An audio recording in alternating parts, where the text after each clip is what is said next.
Hello friends, আজকের এই ভিডিওতে আমি তোমাদের জানাবো এসপিএসএস যে সফটওয়্যার আছে এই সফটওয়্যারে কিভাবে ডাটা এন্ট্রি করতে হয় এবং খুবই সহজে এবং অতি দ্রুত তাড়াতাড়ি আমরা কিভাবে ডাটা এন্ট্রি করতে পারি এটাই হচ্ছে আজকে ভিডিওতে দেখাবো। তাহলে চলো ভিডিওটি শুরু করা যাক। প্রথমে আমরা যে এসপিএসএস যে সফটওয়্যারটা আছে এই সফটওয়্যারটা ওপেন করব, বা পাশে উপরে দেন নিউ ডাটা সেটে ক্লিক করব, তখন হচ্ছে এরকম একটা পেজ ওপেন হবে। ভেরিয়েবল ভিউ, এটা হচ্ছে ডাটা ভিউ, এর পাশে যেটা আছে এটা হচ্ছে ভেরিয়েবল ভিউ। ভেরিয়েবল ভিউটি ক্লিক করব, ক্লিক করার পরে এখানে লেখা রয়েছে নেম, কোশ্চেনিয়ারে বিভিন্ন নাম, এইগুলা না, এই নেম মানে হচ্ছে ভেরিয়েবলের যে নামগুলা। আর তোমাদের আরেকটা সবচেয়ে সহজ পদ্ধতি, এটা হচ্ছে আমি ভিডিও শেষেই বলে দিচ্ছি, তোমরা তোমাদের কোশ্চেনিয়ার থেকে ভেরিয়েবল আইডেন্টিফাই করতে পারতেছো না, সেই ক্ষেত্রে তোমরা কি করবা, সেই ক্ষেত্রেও ব্যবস্থা আছে কিভাবে কি করতে হয়, এটা কিন্তু ভিডিও শেষে জানাই দিচ্ছি। এরপর টাইপস, অর্থাৎ এখানে বিভিন্ন ধরনের টাইপস আছে, যে আমার যে ভেরিয়েবলটা আমি অ্যাপ্লাই করব এটা নিউমেরিক না কমা না ডট না ডেট না স্ট্রিং, এগুলা হচ্ছে এখানে লিখতে হবে। এবার হোয়াইট অবশ্যই আমরা 8-এর মধ্যে রাখবো। ডেসিমেল মানে হচ্ছে দশমিকের পরে কত ঘর আমরা নিব, যেহেতু আইডি নাম্বার কখনো দশমিকের পরে নেওয়া দরকার হয় না, এটা হচ্ছে শূন্য রাখবো। এরপর আছে হচ্ছে লেভেল মানে হচ্ছে আমি যে এখানে যে ভেরিয়েবলটা ব্যবহার করছি এটাকে বিস্তারিত বলা বা সুন্দরভাবে উপস্থাপন করা, এখানে লিখতে পারি আইডেন্টিফিকেশন নাম্বার। এরপর আছে হচ্ছে ভ্যালু, আইডি নাম্বারের ক্ষেত্রে তো ভ্যালু দেওয়ার প্রয়োজন হয় না। এরপরে হচ্ছে মিসিং, অর্থাৎ ধারাবাহিক আমি ডাটা নিচ্ছি, নেওয়ার পরে কোনো তথ্য মিসিং আছে কিনা, মিস আছে কিনা, এগুলা ক্ষেত্রে এই জায়গায় মিসিং লিখতে হয়। তবে আমার সাজেশন থাকবে যেন তোমরা কখনোই এই ঘরটা পূরণ না করো, কারণ রিসার্চের ক্ষেত্রে রেজাল্টের ক্ষেত্রে ঝামেলা হবে। এরপর আছে হচ্ছে কলামস হচ্ছে 8-এ রাখাই ঠিক। এরপর রাইট লেফট এটা এত বেশি ইম্পর্টেন্ট না। এরপর এখানে রয়েছে স্কেল, অর্ডিনাল, নমিনাল। আমার আইডি নাম্বারটা এটা কোন ধরনের, এটা অবশ্যই হচ্ছে নমিনাল, মানে নামবাচক, সে কোনো যোগ বিয়োগ করার প্রয়োজন হয় না, যার জন্য এটা নমিনাল। আর অর্ডিনালের ক্ষেত্রে যেগুলো হচ্ছে র্যাঙ্কিং করা যায়, এডুকেশন কি, যেমন প্রাইমারি, সেকেন্ডারি, হায়ার সেকেন্ডারি, এরকমের। এরপর আছে স্কেল, আমি যদি কোনো স্কেল ব্যবহার করি, যেমন ভাস স্কেল ব্যবহার করলাম, মাইল্ড, মডারেট, সিভিয়ার, সেই ধরনের ক্ষেত্রে আমরা স্কেল ব্যবহার করব। এরপর আছে হচ্ছে আউটপুট, ইনপুট, এগুলা আপাতত লাগবে না, যতটুকু সংক্ষেপে বলা যায় আমি আজকের এই ভিডিওতে তোমাদের বলার চেষ্টা করব। আমি আমার যে কোশ্চেনিয়ারটা আছে এই কোশ্চেনিয়ারে কোনগুলো ভেরিয়েবল এগুলা দেখাই দিচ্ছি। যেমন আমার এই কোশ্চেনিয়ার আমি হচ্ছে ইউরিনারি ইনকন্টিনেন্সি নিয়ে স্টাডি করতেছি, এটা হচ্ছে কেস কন্ট্রোল স্টাডি। যেমন হচ্ছে এখানে আইডি নাম্বার, এটা হচ্ছে ভেরিয়েবল। এরপর ডেট, এটা কিন্তু একটা ভেরিয়েবল। তারপর আছে হচ্ছে নেম দেওয়ার দরকার হয় না, যেহেতু আমরা আইডি ব্যবহার করতেছি, যার জন্য আমরা নেম ব্যবহার করব না। এরপরে অ্যাড্রেস, এটা ভেরিয়েবল। ফোন নাম্বার একটা ভেরিয়েবল, এজ একটা variable, gender variable, living area, education, material হচ্ছে স্টেটাস কেমন, এগুলো হচ্ছে ভেরিয়েবল। ইনকাম, ভেরিয়েবলটা যখন আমরা অ্যাপ্লাই করব তখন যতটুকু সম্ভব সংক্ষেপে লেখা যায় ভেরিয়েবল তত ভালো। এরপর আছে ওয়েট হাইট, এবং দশমিকের পরে যেহেতু লিখতে হবে, আমরা চেষ্টা করব যে ওয়েট হাইট এইভাবে না লিখে আমরা ব্যবহার করব কি বিএমআই, তাহলে বিএমআই হচ্ছে একটা ভেরিয়েবল। এরপর ইউরিনারি ইনকন্টিনেন্সি রিলেটেড কোশ্চেনিয়ার গুলোর ক্ষেত্রেও আমরা এখানে বলতে পারি ইউরিনারি ইনকন্টিনেন্সি একটা ভেরিয়েবল। তারপর প্রবলেম আছে কিনা একটা ভেরিয়েবল, স্মোকার কিনা, এগুলো একটা ভেরিয়েবল। তারপর এখানে কিন্তু আমি এক ধরনের স্কেল ব্যবহার করছি, এই প্রশ্নগুলো আমি সম্পূর্ণভাবে না লিখে আমি বলতে পারি আর ইউ আইএস 1, আর ইউ আইএস 2, আর ইউ আইএস 3, আর ইউ আইএস 4, আর ইউ আইএস 5, আমি ভেরিয়েবল গুলা লিখতে পারি। আমি আমার কোশ্চেনিয়ার থেকে যে এই ভেরিয়েবল গুলা এখানে কিন্তু বসাইছি। আমার কোশ্চেনিয়ারে টোটাল প্রশ্ন ছিল প্রায় 28টার মতো। 28টা প্রশ্ন থেকে কিন্তু আমি টোটাল 41টা ভেরিয়েবল আইডেন্টিফাই করছি। আমার ওই প্রশ্নে ছিল প্রথমে আইডি ছিল, আমি এখানে কি লিখছি সিরিয়াল নাম্বার। তারপর এখানে কি, এটা নিউমেরিক, হ্যাঁ নামবাচক, যার জন্য হচ্ছে এটা নিউমেরিক টাইপস। অন্য সিস্টেমে গেলে তখন কিন্তু ঝামেলা হবে। আর ওয়াইটা আমি আগে বলছি 8-এ রাখতে, এগুলা ঠিক আছে। ডেসিমেল যেহেতু দশমিকের পরে দরকার হয় না, যার জন্য আমরা সুন্দর রাখছি। যে ভেরিয়েবলটা আছে এটা সুন্দরভাবে ডিসক্রাইব করে আমরা, যার জন্য এখানে কি লিখছি সিরিয়াল নাম্বার। এরপর আছে ভ্যালু, আমরা কোনো ভ্যালু দরকার হয় না। আর আমি আগেই বলেছি মিসিং এর ক্ষেত্রে সবসময় আমরা মিসিং রাখবো না। এরপর কলাম, এগুলার প্রয়োজন হয় না, এটা কিসের মধ্যে লাগবে এটা পরে দেখা যাবে। এরপর আছে হচ্ছে মিজারের ক্ষেত্রে যেহেতু সিরিয়াল নাম্বার এটা হচ্ছে নমিনাল, এরপর ইনপুট এটা পরে দেখতেছি। এরপর আমি কি লিখছি, ভেরিয়েবল হচ্ছে কেস কন্ট্রোল। কেস আমি আর যেহেতু কেস কন্ট্রোল স্টাডি যার জন্য কেস লিখেছি, এরপর কন্ট্রোল লিখেছি। এটা হচ্ছে যেহেতু নিউমেরিক অবশ্যই। এরপর লেভেল কি লিখছি, কেস এন্ড কন্ট্রোল। এরপর ভ্যালুর ক্ষেত্রে তোমরা এখানে দেখতে পারো যে ভ্যালু আমি এখানে একে দিছি হচ্ছে কেস, দুয়ে দিছি হচ্ছে কন্ট্রোল। একে লিখলাম হচ্ছে ইয়েস। ইয়েস লেখার পরে এখানে অ্যাডে আমি ক্লিক করলাম, তাহলে দেখো এটা এখানে চলে আসছে। এরপর আমি আরেকটা দিলাম কি, 2 হচ্ছে নো। তারপর এখানে অ্যাডে দিলাম, তাহলে এখানে কিন্তু চলে আসলো। একে লেখা আছে ইয়েস আর 2 কিন্তু লেখা রয়েছে নো। আর যদি আমি চেঞ্জ করতে চাই বাই এন লিখলাম, তাহলে এখানে কিন্তু অ্যাড কিন্তু আর আসতেছে না। তখন আমরা কি লিখবো, তখন এখানে লেখা হচ্ছে চেঞ্জ।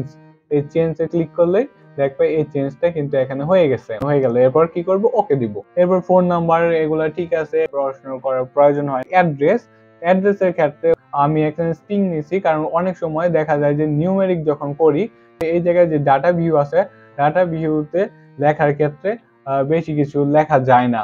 যদি দেখি ওই জায়গায় যে নিউমেরিকে ঠিকভাবে কাজ হচ্ছে না, সেই ক্ষেত্রে আমরা স্ট্রিং অ্যাপ্লাই করব।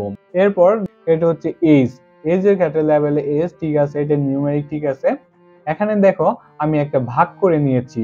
তোমরা চেষ্টা করবা যে এজ একটা নির্দিষ্ট ভাগ করে নিবে, কারণ ভাগ করে নিলে তাহলে যখন তোমরা টেবিল তৈরি করবা তখন ওটা দেখতে আরো সুন্দর হবে। হচ্ছে 6 নাম্বার ভ্যালুতে রাখছি কি, হচ্ছে 85 বছর উপরে যারা তারা হচ্ছে 6 নাম্বার ভ্যালু। এভাবে আমার কিন্তু এজ ডিফারেন্স হচ্ছে 5 বছর করে, অর্থাৎ 60 থেকে 64 5 বছর এইভাবে স্কেল অ্যাপ্লাই করেছি, কারণ যেহেতু 5 বছর একটা এভারেজ করে রেখে তারপর আমি এখানে দিয়েছি। এরপর জেন্ডারের ক্ষেত্রে এখানে তোমরা দেখতে পারো একে আমি মেল ফিমেল আর হচ্ছে 3 থার্ড জেন্ডার রেখেছি। আর এখানে দেখো যে এডুকেশন, আমার যে কোশ্চেনিয়ারটা ছিল ওই কোশ্চেনিয়ারে কিন্তু এডুকেশন একে ছিল, পিএইচসি জিএইচসি এগুলা ছিল, এগুলা কিন্তু আমি সুন্দরভাবে ভ্যালুগুলা বসাইছি। বসানোর পরে এখানে কিন্তু আমি অর্ডিনাল লিখছি। এটা হচ্ছে র্যাঙ্কিং করা, আগে হচ্ছে পিএইচসি, তারপর জিএইচসি, তারপর এসএসসি, তারপর এইচএসসি এরকমের। এরপর কিন্তু আমি হাইট ওয়েট কিন্তু লিখি নাই। হাইট ওয়েট না লিখে এখানে বিএমআই লিখছি, আর লেভেলের ক্ষেত্রে বডি মাস ইনডেক্স লিখছি। এরপর কিন্তু আমি এটাকে ভাগ করে দিয়েছি। আর এটা যেহেতু অর্ডিনাল হচ্ছে আন্ডারওয়েট, ওভারওয়েট, নরমাল ওয়েট এরকমের, ওবেসিটি টাইপ 1 টাইপ 2 টাইপ 3, একটা হচ্ছে গ্রেড অর্থাৎ র্যাঙ্কিং বোঝায়, যার জন্য আমরা এখানে অর্ডিনাল অ্যাপ্লাই করেছি। এরপরে তোমাদের আরেকটা কথা বলি যে আমি কিন্তু কেস তারপর হচ্ছে মাঝে একটা আন্ডারস্কোর তারপর কন্ট্রোল দিয়েছি। আমি কিন্তু এখানে পেজ ব্যবহার করতে পারতাম না, কারণ ভেরিয়েবল যখন আমরা ব্যবহার করব তখন চিন্তা করতে হবে যতটা সংক্ষেপে লেখা যায় তত বেশি ভালো। যখন দেখতেছো যে সংক্ষেপে করতে পারতেছো না, সেই ক্ষেত্রে তোমরা আন্ডারস্কোর অ্যাপ্লাই করবা।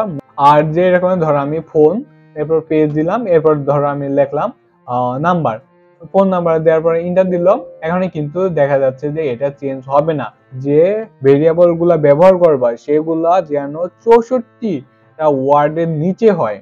যে ওই আমি যে ধরনের কোশ্চেনিয়ার গুলো অ্যাপ্লাই করছি, যেরকম আমি RUIS1 RUIS2, আমি কিন্তু ডিটেলস ওটা না লিখে খালি 1 2 3 দিয়েছি, অর্থাৎ দেখার সৌন্দর্য বা হচ্ছে আমার দ্রুত ডাটা এন্ট্রি করার জন্য আমি এখানে এভাবে কোশ্চেনিয়ার গুলা অ্যাপ্লাই করছি। এটা দেখতেও সুন্দর লাগতেছে। আর এগুলা কিন্তু অর্ডিনাল। আর এখন তোমাদের দেখাচ্ছি যে ডাটা ভিউতে কিভাবে কি করতে হয়। এখন ডাটা ভিউতে ধরো আমার যে পেশেন্টটা নিয়েছি এটা হচ্ছে আমি 1 দিলাম, তাহলে সিরিয়াল নাম্বার আমি 1 দিলাম, তারপর আমার ওটা ধরো কেস এর মধ্যে আছে, এই জন্য আমি এখানে 1 দিলাম। যারা কেস কন্ট্রোল বাদে অন্য স্টাডি করো, যেমন হচ্ছে আরসিটি করো, তাদের ক্ষেত্রে তোমরা এখানে অ্যাপ্লাই করতে পারো, বা স্টাডি গ্রুপ আরটা হচ্ছে কন্ট্রোল গ্রুপ, বা হচ্ছে এক্সপেরিমেন্টাল গ্রুপ আরটা হচ্ছে কন্ট্রোল গ্রুপ, এভাবে তোমরা এখানে লিখতে পারো। এরপর আমি কি ফোন নাম্বার, এখানে আমরা ফোন নাম্বারে অ্যাপ্লাই করব। এরপর অ্যাড্রেস, ইয়েস, বয়স ধরো 67 বছর, তারপরে 67 বছর কার মধ্যে আছে, 2 এর মধ্যে আছে, এই জায়গায় ব্যবহার করব হচ্ছে 2, তাহলে 2 দিলেই হয়ে যাবে। এরপর জেন্ডার, যেহেতু আমি ভেরিয়েবলে এখানে কি লিখছি, জেন্ডারে একে মেল 2 হচ্ছে ফিমেল, তাহলে আমি এখানে লিখলাম ধরো যে আমি একটা ফিমেল পেশেন্ট নিয়েছি, তাহলে এখানে 2 দিলাম।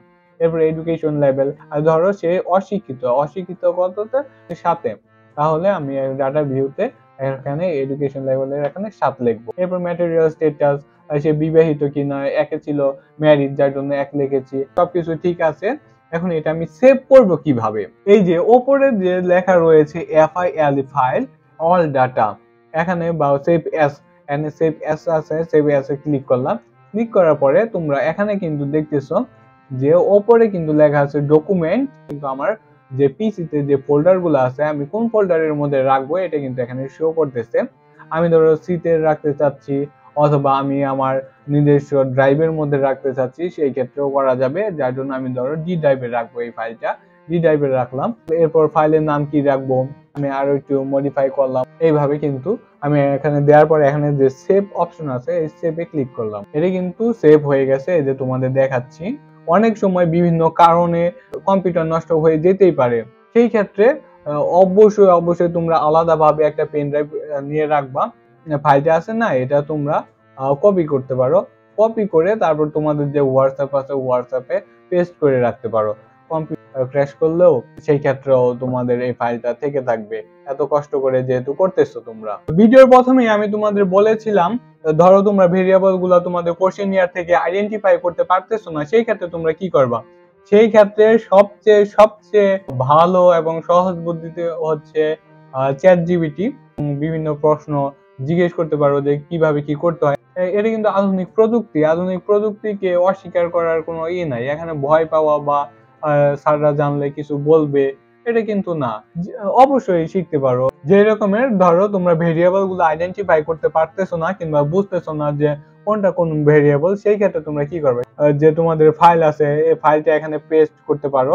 এরপর ধরো আমি ওকে বললাম দিস ইজ মাই হচ্ছে research, so which types of variable I use in SPSS software, কোন ধরনের ভেরিয়েবল তুমি অ্যাপ্লাই করবা।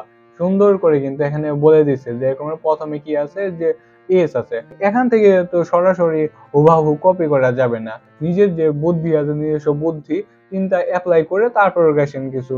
যেরকম এখানে কি আছে, এখানে আছে এজ, কিন্তু আগে বলেছি প্রথমে লিখতে হবে কি সিরিয়াল নাম্বার লিখতে হবে বা আইডেন্টিফিকেশন নাম্বার লিখতে হবে, আইডি লিখতে হবে, এগুলা লিখতে হবে। তো তারপর গায়ে হচ্ছে এস লিখবো, অর্থাৎ কিছু নিজস্ব বুদ্ধি অ্যাপ্লাই করে তারপর গেছেন। তোমরা আরেকটা বিষয় দেখো, এখানে কিন্তু টাইপস আছে নিউমেরিক, এবার মিজার এস, এখানে স্কেল অ্যাপ্লাই করতে বলতেছে। এবার ভ্যালু, কোনো ভ্যালু দরকার হয় না, যার জন্য কিন্তু এখানে কিন্তু সুন্দর করে এরা বলে দিছে।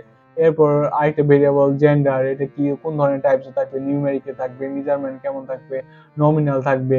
তারপর দেখো এডুকেশন লেভেল, দেখছো এখানে কিন্তু ওরা বলে দিছে অরিজিনাল। বুঝতে অসুবিধা হচ্ছে এগুলা একে জিজ্ঞেস করলে সুন্দরভাবে বলে দিবে।